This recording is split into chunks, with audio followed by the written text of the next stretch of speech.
Hey, Sun Mou. I got this weird letter in the mail. I don't know who it's from, but it looks like it's addressed to me. Interesting. You should open it up and see what's inside.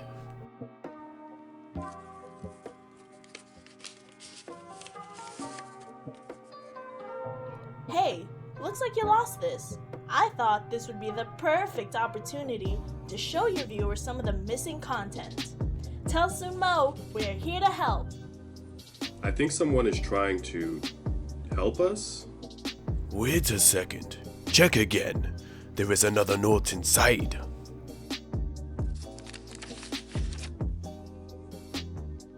What are we supposed to do with this?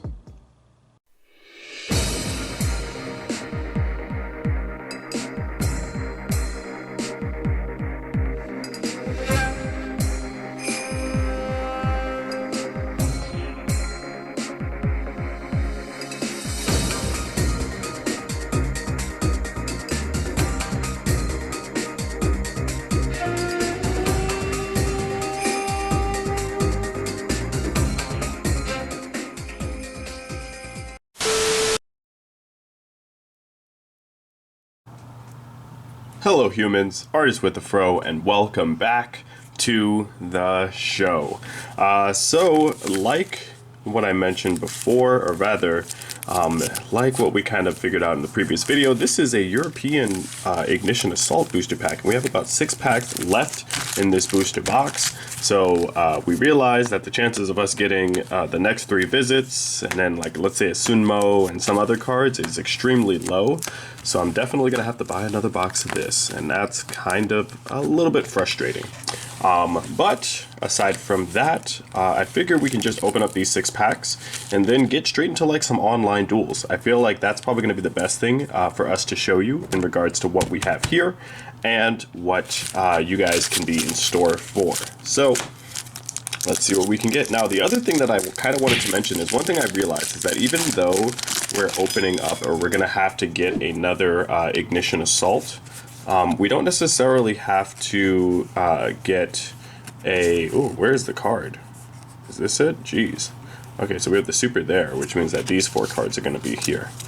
Even though we have Ignition Assault here, and Eternity Code doesn't come out in June until... or rather, Eternity Code doesn't come out until June, we can still use the European booster packs as a way in which we can get the cards that we need. So, running through our packs here, of course, we have Time Thief Chronocorder, Disposable Learner Device, 9 Lives Cat, Megalith Bethor, Eyes Ritual, Chronomaly Tusper Rocket, Retrograde, another Zhogong, and a Jackal Bolan.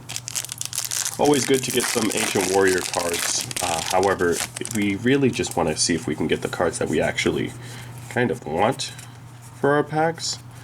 And I'm feeling through this, and this doesn't feel like there's any supers in here. So we have Bethor, Obsessive Oovaloop, Charged Up Heraldry, Eyes Ritual, Katakuri Cashin, Fiendish Portrait, Aratron, Hiyari, and 9 Lives Cat. You guys might be saying, oh, Artistwithafro, you're opening them up a bit fast. You'd probably go a little bit slower. I would. I feel like I've just lost hope in this box. I think that that's kind of where it is for me. Like, opening up the Duel Overload and realizing all the pulls that we got from there, and just realizing again sort of how foolish it is to try to pull some of the cards that we want for the Ancient Warrior deck. It's just like, this was not the best decision that we could have made. Not at all. So we did get Fire Phoenix at Ignister, a regular sort of rank 3. I was about to say rank 3 exceed, a regular link 3 rather. So that's always kind of good to get. This card is nicked. That's perfect. That's a great sign, isn't it? But yeah, it is very disappointing just not getting the cards that we wanted, and just realizing that I'm gonna have to really just spend another $60 just getting another one of these. But we have Resurgram, Megalith Emergence, Archfiend, and a Sky Striker Ace Rose. I think that that's the last ultra rare that was in here. So that means that we didn't get the 3 visits. We didn't get any of the real Ancient Warrior cards that we wanted. Not even like a Sun Mou or a thing. I'm gonna guess that this is Water Dragon or Water whatever at Leviathan. No, it's a Katakuri Gamma model. Alright, so that's odd. It seems like some of the common cards have like a weird back printing. Ghost Meets Girl, Water Leviathan. Oh, there is a link at the back of here. Megalith Emergence, Doshin, Earth Golem, and Code Talker Inverted. Earth Golem is actually a really good super poly target. So that's something that I would say where folks are, if you're not siding it in, I would recommend you do. Just so that way you have an out. If you're facing off against someone that's running Ignisters, if you're facing off against someone that's running Salamangrates, or any other sort of like Cybers type of deck. But anyway, our last pack, holy crap, what the hell was that? Our last pack, Disposable Learner Device, Time Thief Startup, Gravity Controller, Megalith Phalanx, Eye Shadow, Matching Outfits, Plunder Patrol Shipyard. What the hell? What? We got a Starlight Rare, and it's Time Thief Perpetua. Oh my gosh, that Time Thief deck, holy cow. Holy cow. And here I kind of lost all hope. We got a Starlight Rare, and it's Time Thief Perpetua. Oh man, now we really might have to make that Time Thief deck. Oh my gosh, this card looks so amazing. Look at the... Holy cow. Well. That kind of made up for the entirety of the box there. Oh my goodness. Time Thief Perpetua, Starlight Rare. This... Oh, where are my sleeves? Oh my gosh, we need to sleeve this one immediately. Holy cow. Oh my goodness. Time Thief Perpetua. Jeez. So I guess we might have to do sealed only Time Thief. We'll hold on to... I guess we're going to have to hold on to Chrono Quarter, Startup, and all these other cards, right? We might be making a sort of Time Thief deck. I'm guessing, right? With all of the stuff that we had. Let me just hold on to these. Maybe I'll look into them. Maybe we might have a difference of things to do here. Well, that definitely kind of finished off our thing in a good way. Some of the supers that are going into the binder, I'm actually going to hold off on these two cards for a friend. So the Earth Golem and the Fire Phoenix we'll hold on to. Zhogong, I do like the darker cards, but I want to have a mix of dark and lighter cards. So that will be going into the giveaway the giveaway tin, the Gold Sark tin. Code Talker Inverted is going to go into the tin. Rose is going into the binder. Model, Aratron, and Jackalbolin are all going into the tin. And then, of course, all of the common cards that we have here are going into the common box. The search continues for Zhuge Kong. We have $40 worth of packs here today that we need to open up, and hopefully we'll be able to pull Zhuge Kong. That's really the only card that I really want out of here. The only other thing that really would be worth getting would be a access code talker. So at least this might be, actually I think this is hopefully the last Eternity Code box that we have to buy, because I'm kind of done with this box in general, if I'm being honest.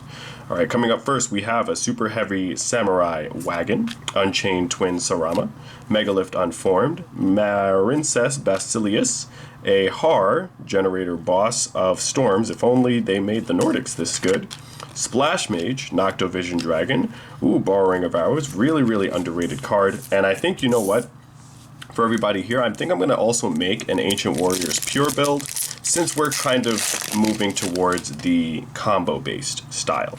I'll take the top 4 from the back here, so that way our holo is going to be at the top. We have Nemesis Adrestia, Red Familiar, Parallel Exceed, really good. Codebreaker Virus, Goldilocks, Battle of Landscape. We have a Codebreaker Virus again, Deceptive Jawen, a Codebreaker, and then an Arrival at Ignister. So 2 Ancient Warrior cards, but not the one that we're looking for. All we need is 1 Holo Zhuge Kong. That is the last card that we need from this set. Goldilocks, Pyraith, AIQ, Trias Hierarchia, our first Ultra, I believe, or maybe this is our second, I don't know. We got the Nemesis card on the other side, so this kind of like takes care of one of the Ultras, which is Ravenous Croco Dragon Archithis. Anyway, that thing from Primal, that thing from the last episode in Primal. Pride of the Plunder Patrol, Lantern Shark, Bluebeard, and Flourishing Frolic. 1 Ultra, and no monsters on the field. I tried to search for Juga Kong. I was trying to make a little Dark Magician joke. That did not bode well. But we have Rainbow Zoo, Super Heavy Samurai, Goki Guts, Salaman Great, Evil Eye Emergence, Deep Sea Minstrel, Performer Pal, Goki Ironclaw, and our first secret, which is Plunder Patrol Ship Lease. I forgot that the Plunder Patrols were in here.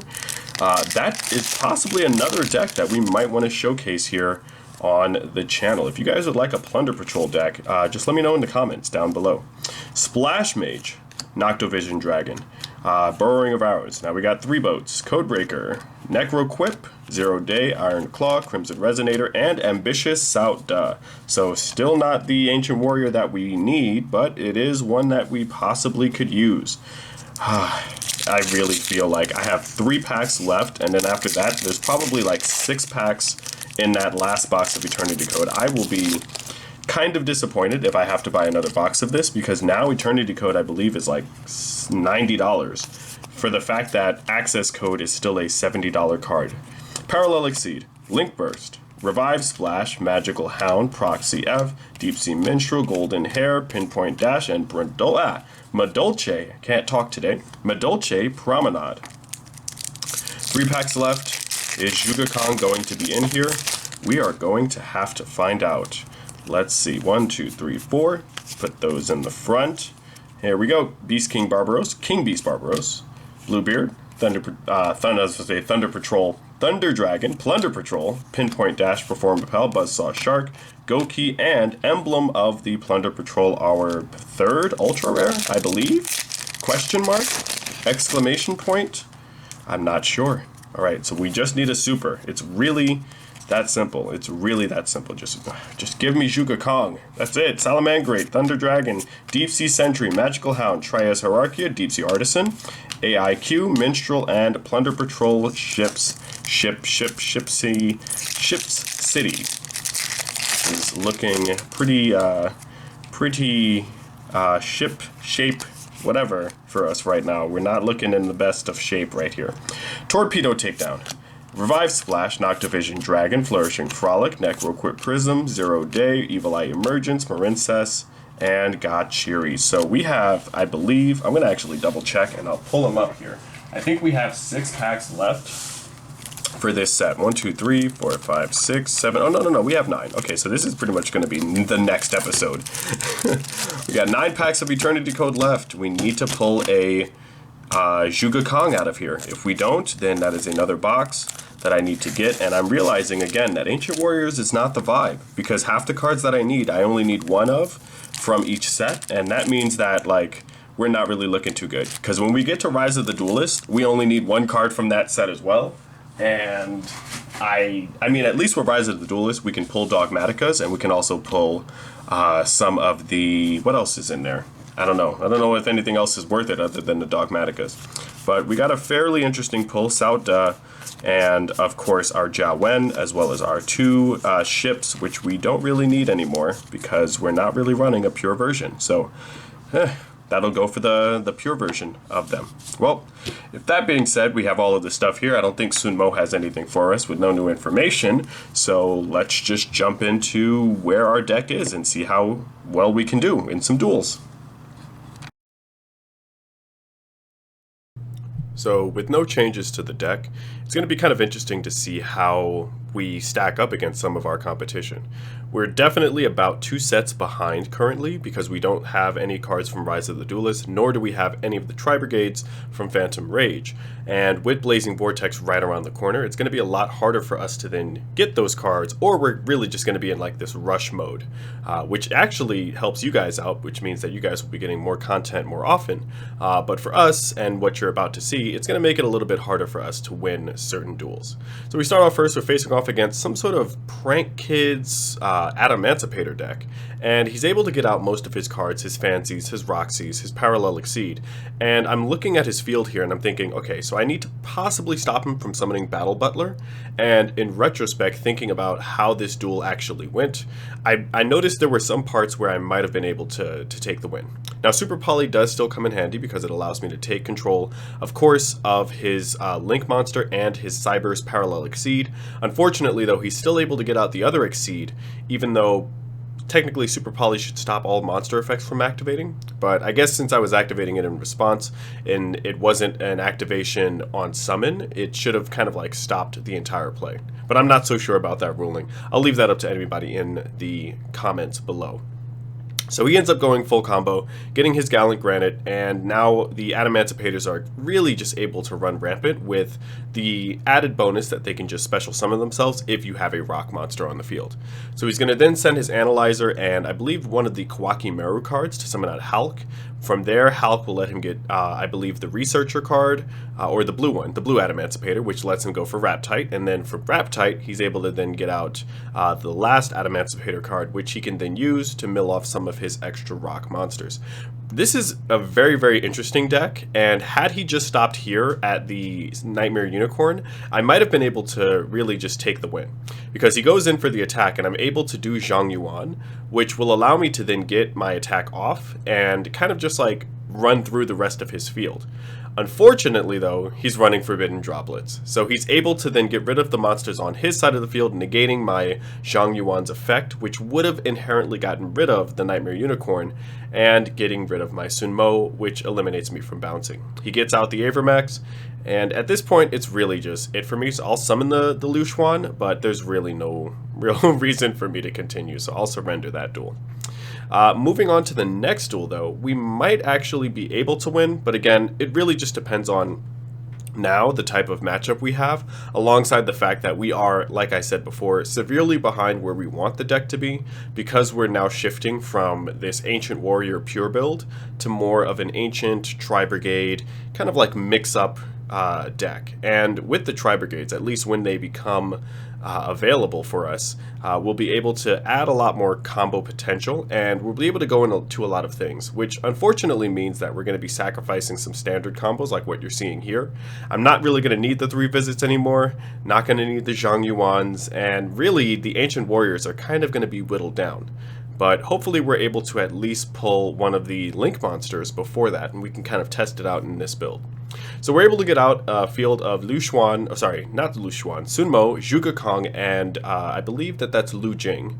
He ends up activating his Pot of Extravagance, and then he goes for Lair of Darkness. So that thus makes all of my monsters dark. Monster Gate allows him to then tribute my monsters on my side of the field, as long as they are dark, and then he gets his Infernoids. Now, if anybody doesn't know how Infernoids work, they work very similar to the Lair monsters, the Lair structure deck monsters, in which you contribute monsters on the field to then activate these types of effects, and thanks to, of course, Lair of Darkness being the field spell, he's able to then tribute my monsters and kind of just like immediately just wipe my entire board.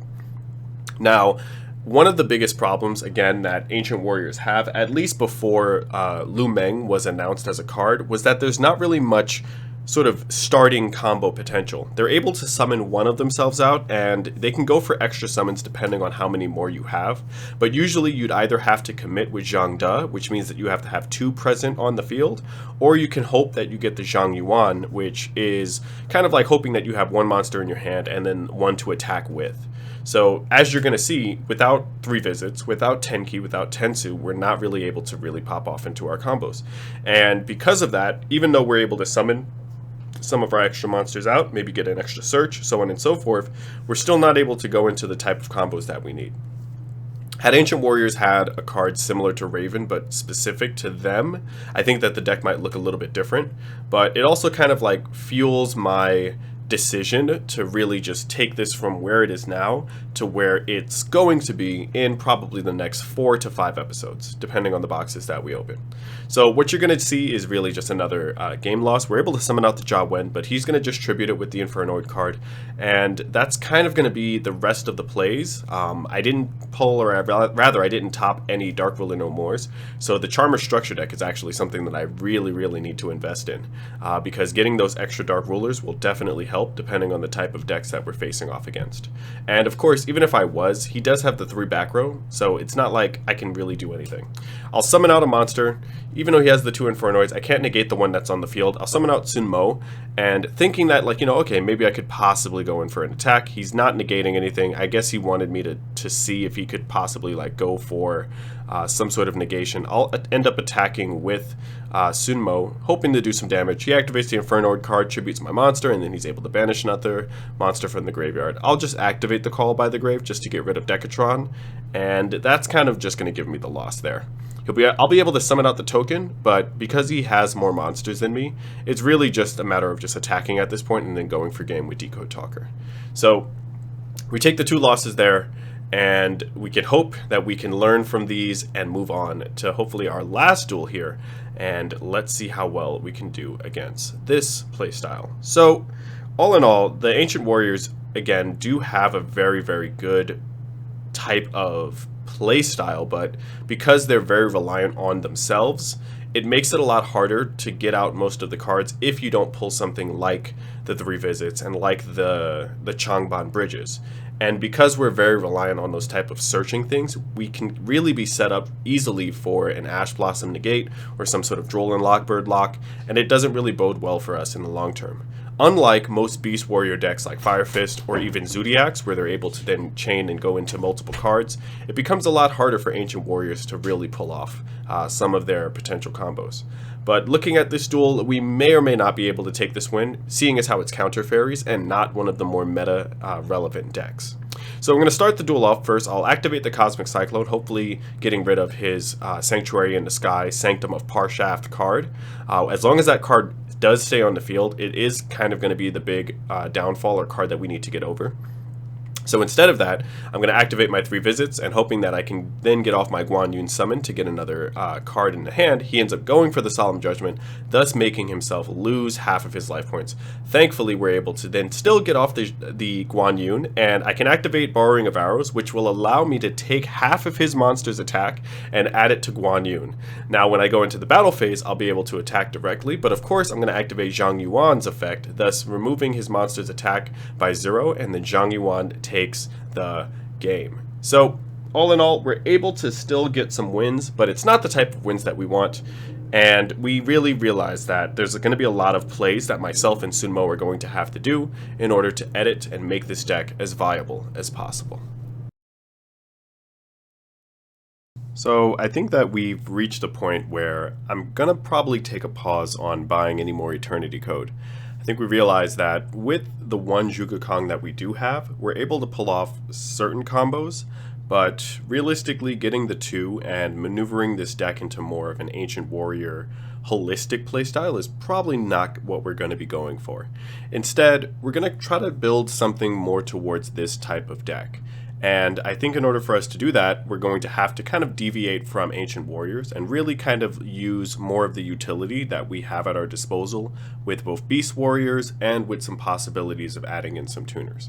Now, we're still preparing for the Tri-Brigades to come in, so that's going to have a lot of real significant change on the deck.